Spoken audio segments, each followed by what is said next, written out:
Hi, my name is Stuart Winkler, and I'm a GYN Oncology Fellow at Walter Reed National Military Medical Center, and also an assistant professor in the Department of Obstetrics and Gynecology at the Uniformed Services University of the Health Sciences. Today, I'm going to do a short lecture on understanding bias in the medical literature. This is primarily geared towards residents, but I think medical students and junior faculty could also benefit from this talk. So our objectives today will be to define common types of bias, to identify research pitfalls, to explain how bias skews research results, apply knowledge of bias to the interpretation of data, and ultimately just to become a more shrewd and less gullible doctor. As a bonus, I really hope that you each take away 2 or 3 points that you'll employ next time you read a paper. And in the YouTube comments, if you'd like, you can share something that you learned from this talk. So why talk about this at all? Well, for the residents, it's because it's dictated by the ACGME. When we look at the milestones, particularly looking at self-directed learning, level 3 and level 4 both require recognition of bias and application of this knowledge and these techniques to reading and understanding the medical literature. Some residents will get to a level 5 in which they'll design and execute their own studies. And in those cases, you absolutely have to understand how you bring your own bias to the literature and how you can have really inherent bias in the way that you take your data and analyze it. So why talk about this now?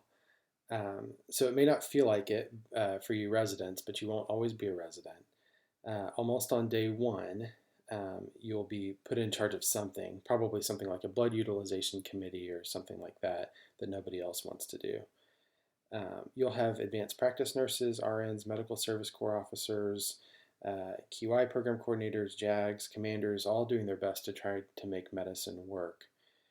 Most of these people have very good intentions, but few will have the skill and training and experience that you have to honestly interpret and implement evidence-based change.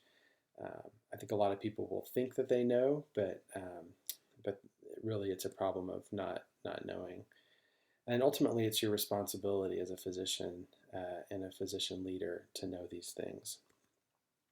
So why now for me? I'm finishing up my research year as a GYN Oncology Fellow, and I've been thinking about these things a lot recently. I've read over 200 papers in depth this year and have skimmed hundreds more. I've published a couple of bias-ridden papers in the past that I'll allude to in this talk. And I'm also working with the National Cancer Database and writing manuscripts, and I have to think about bias every single day, especially the kind of bias that comes from observational data. So when we think about understanding how to read the medical literature, I really do think it should come with a warning label. I like to think about this in the framework of the Dunning-Kruger effect, which has been enjoying some recent social media notoriety. If you want more on the original article by Dunning and Kruger, I did a recent tutorial on the history of this effect, and you can check that out at Save the Eponyms on Twitter. The principle is that when a learner is blissfully unaware, the task seems easy, but the more you learn, the more you realize that you don't understand. I think reading the medical literature can be a lot like this. It's a skill that you have to develop. One of my mentors once told me that interns should not read primary journal articles outside of the setting of journal club. Their reading should be focused on textbooks and practice guidelines until they build enough of a scaffold to hang journal articles on. I think this is good advice, and interpreting studies can be dangerous if you aren't already trained to do it. I think we've seen this a lot in recent weeks as I'm recording this in June 2020. So let's talk about bias. I think a great definition of bias is just the systematic distortion of the truth, and I think we'll see that a lot as we discuss bias today. So particularly we'll talk about how bias antagonizes validity. and we'll talk about it in these two major categories. There are literally dozens of types of bias, so these examples we'll talk about today are just a few of the more common ones. A word mapping study of published biomedical research in 2010 identified 235 different types of bias. So for our purposes today, as I said, let's just be lumpers and put bias into two big categories: intrinsic bias and cognitive or interpretive bias. With intrinsic bias, the bias is intrinsic to the study. This is essentially a problem of design. Guarding against these biases are critically important for researchers, and most of you have or will have published papers someday, and you'll do well to safeguard against these. But all of us listening today will spend way more time reading, interpreting, and applying other people's studies rather than authoring our own. While authors are subject to interpretive bias, and you can see that all throughout the discussion sections of any paper that you read, readers bring their own bias. And this is why cognitive bias is so important. Whether we like it or not, it taints every paper that we read. So I think of bias as like a chronic disease that we can't eradicate. It's a part of who we are as humans, and it's a part of research. And as physicians, we have to look for it, recognize it, and account for it. So to put it another way, our job as physicians who digest the medical literature is to spin down the research and expose the buffy coat of bias. So let's start with intrinsic bias today. So just to be clear, I'm going to focus on intrinsic bias as it relates to observational research. Prospective randomized controlled trials are also subject to bias, but real problems come with retrospective and observational data. Most of what I'm going to talk about today comes from Chapter 3 of Ken Schultz and David Grimes' text, Essential Concepts of Clinical Research. When we talk about intrinsic bias, we can lump these into three major categories, all the biases that you see there. So there's the selection bias, the information bias, and confounding. I'd like to pause here and discuss the problem of multiple comparisons. This is essentially a selection bias problem, which leads to a publication bias. The best examples of these multiple comparisons are the nutritional epidemiologic studies, but you'll see them with other studies as well.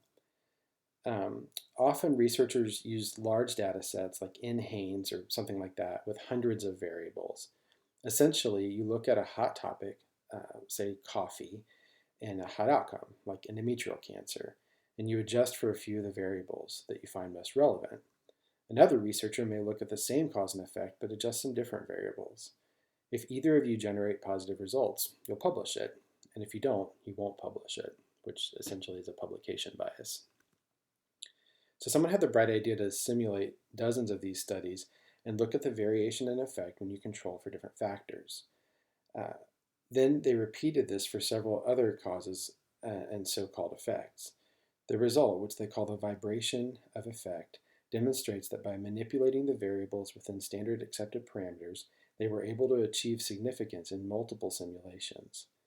Furthermore, 1/3 of proposed causes and effects had results within the first percentile and the 99th percentile, a phenomenon that the authors termed the Janus effect. The point here is that when you run multiple comparisons, you can generate lots of significant data just by chance. It's worth noting that this is an unsung advantage of randomized controlled trials. It's cost prohibitive to do this sort of research where you play with variables so much, so researchers are limited to asking just a few pertinent questions. Now, secondary analyses of RCT data can be done to perform multiple comparisons, but that's part of why these are second-tier data. So next I'll discuss p-hacking, which is also a form of selection bias. So if you're being charitable, you could consider this as a kind of confirmation bias where researchers are really just finding what they're looking for, but often it's really just academic dishonesty. And unfortunately, it happens a lot, and we need to be aware of it. So what is the statistical significance in a study? A p-value of less than 0.05%. We often think about this as meaning there's less than a 5% chance that the positive findings are due to chance. But let's think about this, and I'm going to walk you through something I learned from a statistician named Dennis Booz from NC State. This illustration is given in an excellent book called Rigor Mortis: How Sloppy Science Creates Worthless Cures by Richard Harris. If you're even a little bit interested in what we're talking about today, I would commend this book to you. So you do a study that barely reaches significance at a p of 0.049. So good for you, congratulations. There's less than a 5% chance that your results are due to chance. So being a good scientist, you decide to replicate this study. So now, what are the chances that your next experiment will reach significance? So think about this. So it's actually about 50%, as about half of your p-values will be above 0.049 and about half will be below this threshold. So do we want our studies to be a coin flip? No, we want our data to be robust and reproducible. This is why some statisticians, as well as physician leaders in our field, such as Grimes, have argued that we are off by a power of 10. If we really want to be sure that 19 times out of 20 that our results are not due to chance, we need to use a p-value of 0.005. Another problem is retrofitting the scientific method. Harking, or hypothesis after the results are known, it's like going to the range and shooting a piece of paper and then drawing your targets on after the fact. Of course, you would never think to do this, but it's easier to do than you think, particularly if you haven't documented your hypothesis well. Your brain wants to think that you came up with a hypothesis before you knew your results. But this gets into cognitive bias, and we'll discuss about this in a few minutes. So what are ways to avoid harking? This can be somewhat avoided by intentionally setting your targets before you shoot. In the US, the FDA requires that drug and device trials be registered on clinicaltrials.gov. This not only helps with the target issue, but it also makes sure that negative studies are still registered, even if never published. This is tougher for observational research, as there isn't a similar requirement for this. So in my basic science work at the university, my advisor advised me to write out my hypothesis before any experiments were started. And I wrote these out on a 3x5 card and taped them above my desk. It keeps me focused, but it also keeps me honest about my hypothesis, and it helps me guard against harking. So the next category we're going to talk about is information bias. And I hope that last little excursion was not too much, but I think it was really important to learn about those different ways that statistics, how we need to approach our statistics for our studies. But we'll talk now about information bias. So this is essentially a flaw in measuring the exposure or outcome. Ascertainment bias and measurement bias are slightly different flavors of information bias, and ideally you want to measure the outcome the same way in both groups.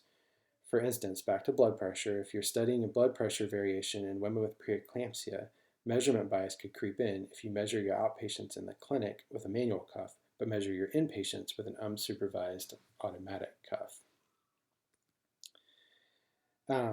So we'll go through some more examples. So recall bias is an issue with case control studies. Cases tend to overreport, and this makes sense. If you have ovarian cancer, you're going to lie awake at night in bed and think about every exposure you ever had, every cream or powder you ever used, every trip you ever took, everything you ever ate. If you're a control, you might never have given a second thought to some of these exposures. This is why case control studies tend to report an increased risk of ovarian cancer with the use of talc powder, and population studies do not. Throw in there a little bioplausibility, such as evidence that certain asbestos-containing talcum powders in extreme concentrations cause cancer in mice, and again, that's how rumors get started.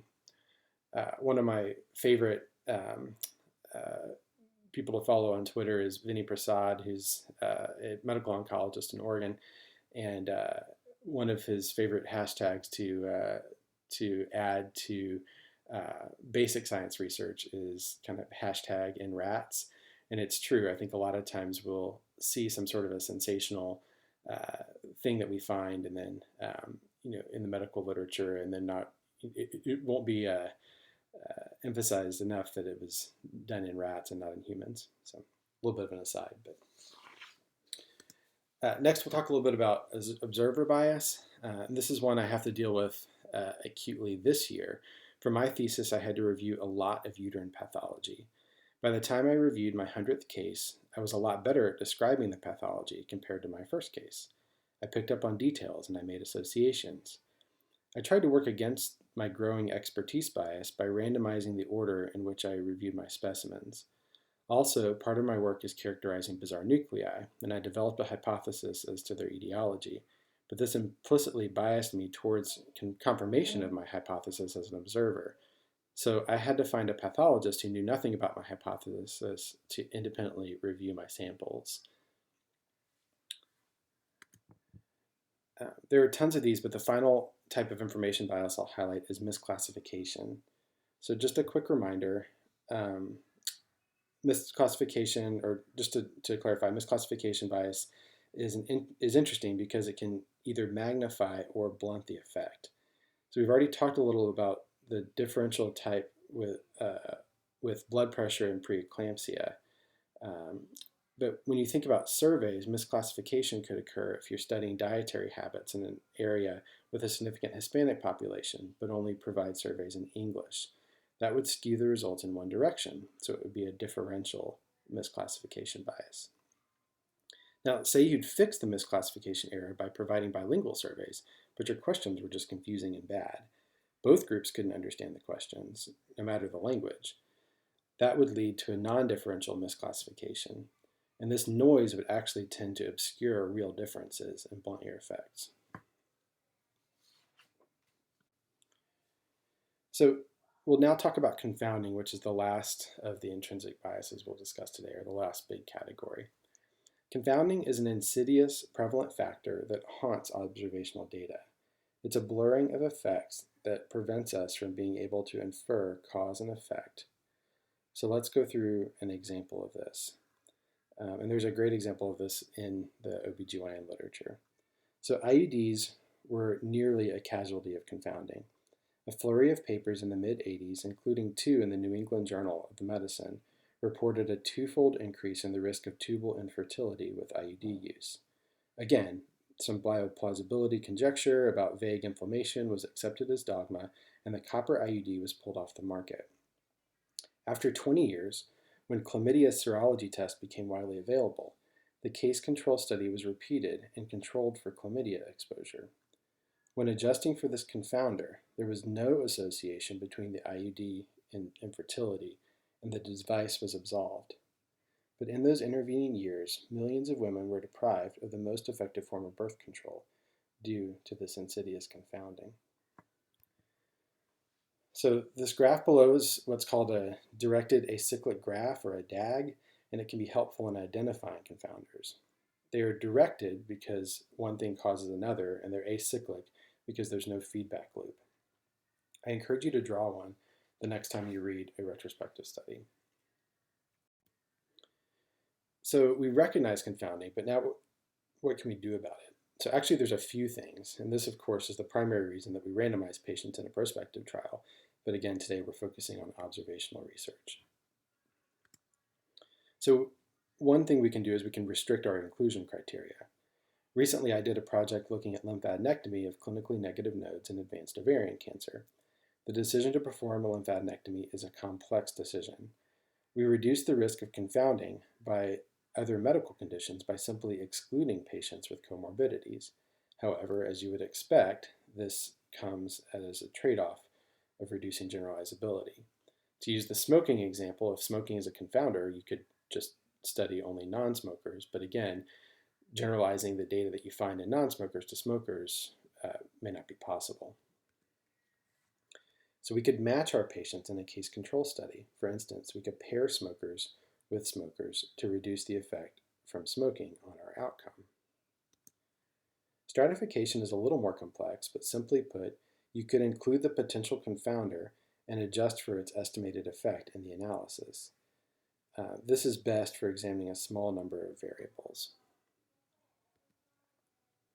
Multivariate analysis allows for examination of one variable while controlling for others.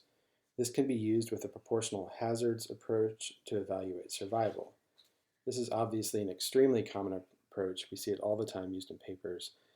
But if you're doing these studies, you do need a statistician to do it, as it requires some experience to do it correctly. Propensity scores have become very popular and are often used with an inverse probability of treatment weighting approach. The best way I can explain this in my non-statistician brain is that this approach allows for an uncoupling of the covariates from the treatment effect, and so it evens out the influence of the variables on the outcome. This is a complex approach, but it's effective at removing confounding, even if you aren't exactly sure where the confounding comes from. It's probably overstepping, but people will describe using propensity score as almost mimicking a randomized controlled trial, in that it can kind of uncouple the cause from the effect. But obviously there is a lot of experience that has to go in with using these, and it can result in still skewed data. Anybody who tells you that something is as good as an RCT is lying. Okay, so now we'll go on to cognitive or interpretive bias. But just to review first, we've discussed the three main types of intrinsic bias: selection, information, and confounding. Even in a perfect world with perfect bias-free study, we still bring our own original sin of cognitive bias to the table. Whether we like it or not, it taints every paper we read. And just like we have to centrifuge studies to find that buffy coat of bias, we have to examine ourselves. And I would add, too, a lot of what we talked about with intrinsic bias is most magnified in observational data. But cognitive and interpretive bias really can be applied, because it's from the reader's perspective, it can be applied to both prospective and retrospective data. So although there's been some work looking at cognitive bias and how physicians arrive at the diagnoses and how they implement evidence-based medicine strategies, specific work with cognitive biases in play while reading and interpreting the medical literature actually hasn't been that well studied. What has been well studied are the heuristics in judgment and decision making. And this approach to cognitive bias has been popularized in the past decade through books such as Michael Lewis's The Undoing Project and Daniel Kahneman's Thinking Fast and Slow. In clinical medicine, cognitive bias directly affects how we filter the information we get from reading papers in order to generalize the results outside of a study. But like intrinsic bias, there are literally dozens of cognitive biases.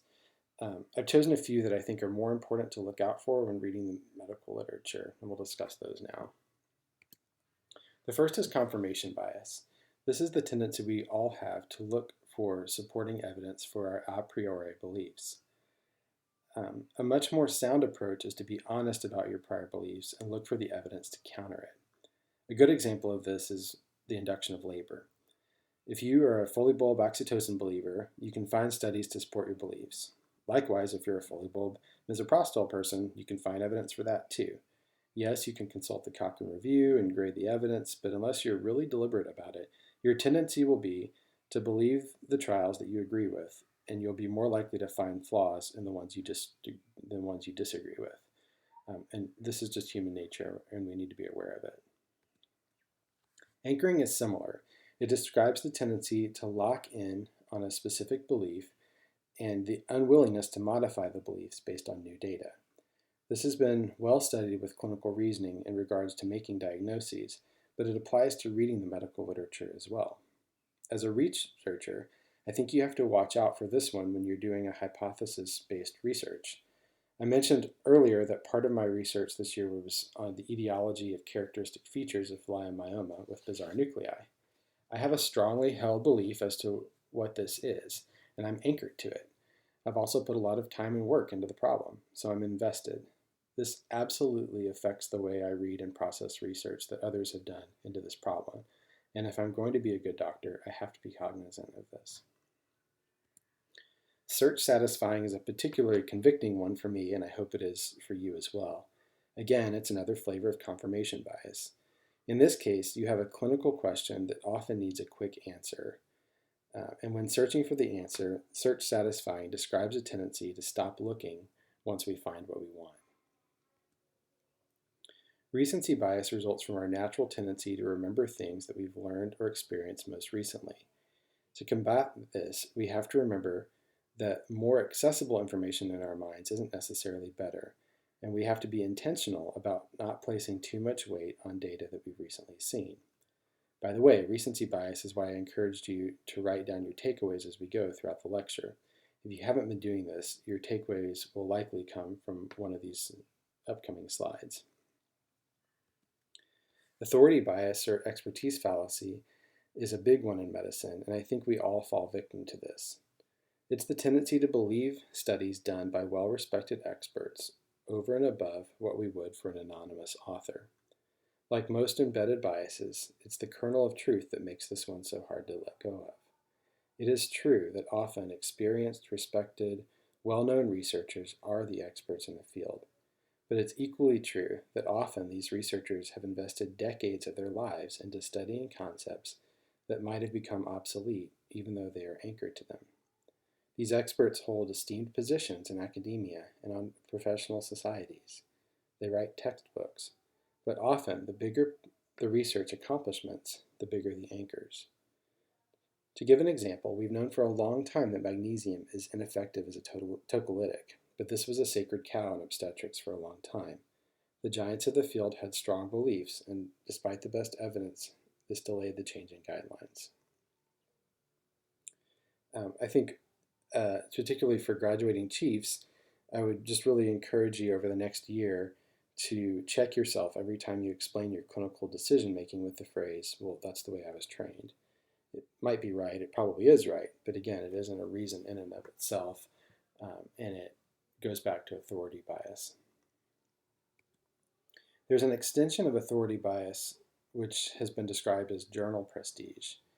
Look, I'm a realist and I know we all have to take shortcuts, particularly if we're doing a medical literature search with time restraints. And one common shortcut is to consider the source, the journal that the study is published in. This works a lot of time, but it's a dangerous thing to fall back on without thinking. Remember the IUD studies from the New England Journal I mentioned? Or think of Andrew Wakefield's fabricated studies that erroneously linked the MMR vaccine to autism. It was originally published in The Lancet, which has an impact factor of 60. Just today, I saw that two recent COVID-19 related papers were pulled, one from British Medical Journal and one from the New England Journal of Medicine. So we really can't put too much emphasis on being aware of journal prestige. The final bias I'll discuss is familiarity bias. Similar to authority bias, it's the tendency to, all things being equal, believe researchers you know or have heard of over those that you don't. There could be some good here. Maybe you know that person to be ethical and conscientious, so you're more likely to trust her work. This isn't inherently bad, but it biases us against the unfamiliar. There's a more sinister side to this as well. It means that we may be less likely to give credibility to research from other countries or by researchers whose names we can't pronounce. So if you look at all of these, there is a common thread, and it's our resistance to change our strongly held beliefs. Particularly as we get older and our ideas get more ingrained, we really must be intentional about recognizing our tendencies and counteracting them intentionally. So what are the harms of misinterpretation of medical studies? Well, it can lead to what Grimes and Schultz called false alarms and pseudo-pandemics.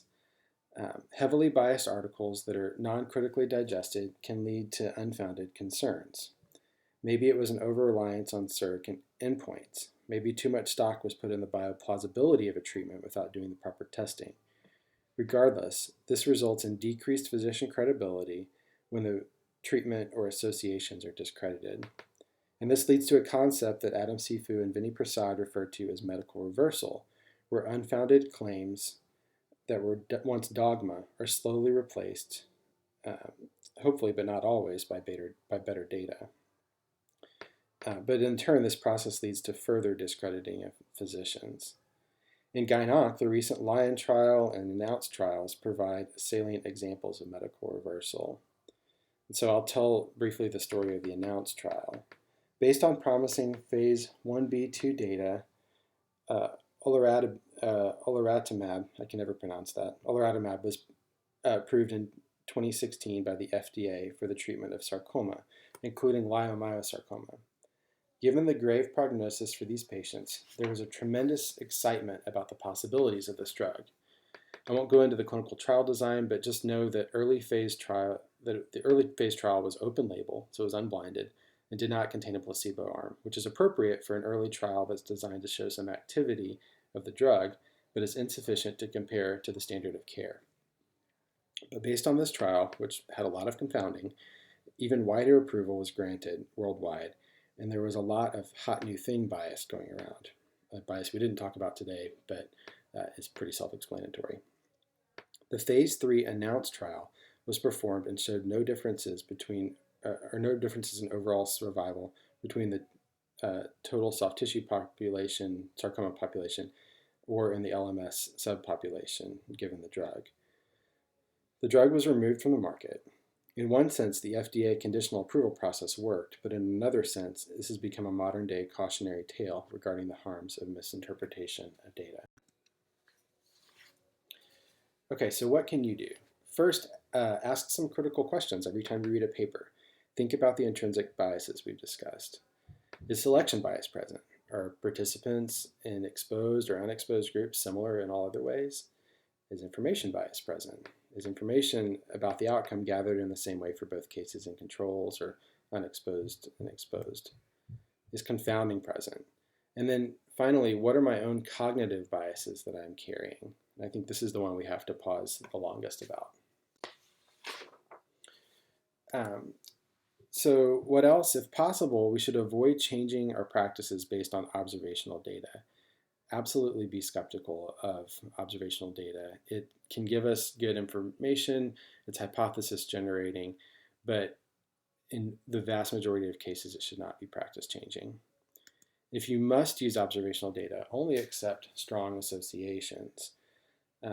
So also from Grimes and Schultz, they talk about when you're looking at relative risk in cohort studies or odds ratio in case controls, have a higher threshold for accepting not just significance, but clinical relevance. And again, for reasons we've given, don't rely on the p-value. So some of the early observational studies that link smoking to lung cancer reported a relative risk of 20 or more. And this is an example of where an observational study could be helpful. These are strong associations. The odds ratio for placenta accreta spectrum with 5 prior C-sections is 40 or more. Powell et al. In 2011, in a large case-controlled study of women with cervical cancer, showed an odds ratio of 2,770 for infection with HPV-16 compared to those without cervical cancer. So these are the sort of associations you can hang your hat on. The other thing you can do is just apply these things next time you read a paper. Before reading this discussion, I would encourage you to list 5 biases, and for extra credit, list how you as an author would control for these.